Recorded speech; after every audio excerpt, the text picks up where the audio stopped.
तर अजित पवार यांच्या अपघाताबाबत 10 तारखेला आणि विलिनीकरणाबाबत 12 तारखेला बोलणार, बारामती आणि मुंबईत पत्रकार परिषद घेऊन बोलणार असल्याचं रोहित पवार यांनी म्हटलंय। गेल्या 10 दिवसात पवार कुटुंबाची राजकीय चर्चा झालेली नाहीये असे रोहित पवार यांनी स्पष्ट केले। सुनेत्रा पवारांचं उपमुख्यमंत्रीपद, राष्ट्रीय अध्यक्षपदाबाबतही त्यांनी पुनरुच्चार केलाय।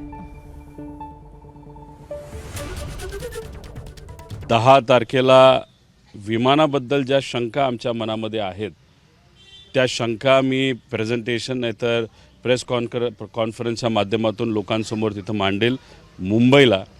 आणि 12 तारखेला विलिनीकरणाबद्दल काय घडलं, दादांची काय इच्छा होती हे मी 12 तारखेला मुंबईला प्रेस कॉन्फरन्सच्या माध्यमातून लोकांसमोर आणेल। आणि 12 तारीख का, तर त्या दिवशी दादांची एक इच्छा होती, ती काय होती, कशी होती याबद्दल मी 12 तारखेला प्रेस कॉन्फरन्सच्या माध्यमातून विलिनीकरणाबद्दल मुंबईत नक्कीच सांगेल। अजूनपर्यंत सुनेत्रा काकी असतील, पार्थ असेल, जय असेल, तर आम्ही असू, कुणीही या दुःखातून सावरलेलो नाही। राजकीय विचार हे मनामध्ये दुर्दैवाने त्या ठिकाणी येत नाही आहेत, कारण का घटना जितकी दुर्दैवी त्या ठिकाणी होती। त्यामुळे हळूहळू जसं आम्हाला राजकीय विचार करण्याची क्षमता आमच्यामध्ये त्या ठिकाणी येईल, नक्कीच त्याच्याबद्दल स्पष्टपणे मी सांगेल।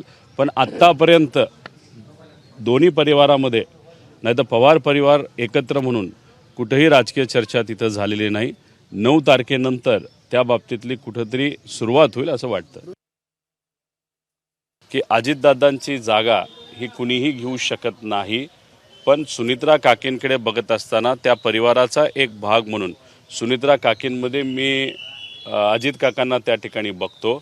त्यामुळे तिथं त्यांना उपमुख्यमंत्री पद मिळणं व इतरही जे सर्व मिनिस्ट्रीज होत्या त्या त्यांना मिळलं पाहिजे अशी मनोमन त्या ठिकाणी इच्छा होती। आणि दादांची जी पोझिशन त्या पार्टीमध्ये होती ते म्हणजे राष्ट्रीय अध्यक्ष दादा होते, ती सुद्धा पोझिशन ही कुठेतरी सुनेत्रा काकींनाच मिळाली पाहिजे अशी सुद्धा इच्छा त्या ठिकाणी माझ्या मनामध्ये आहे। एबीपी माझा, उघडा डोळे बघा नीट।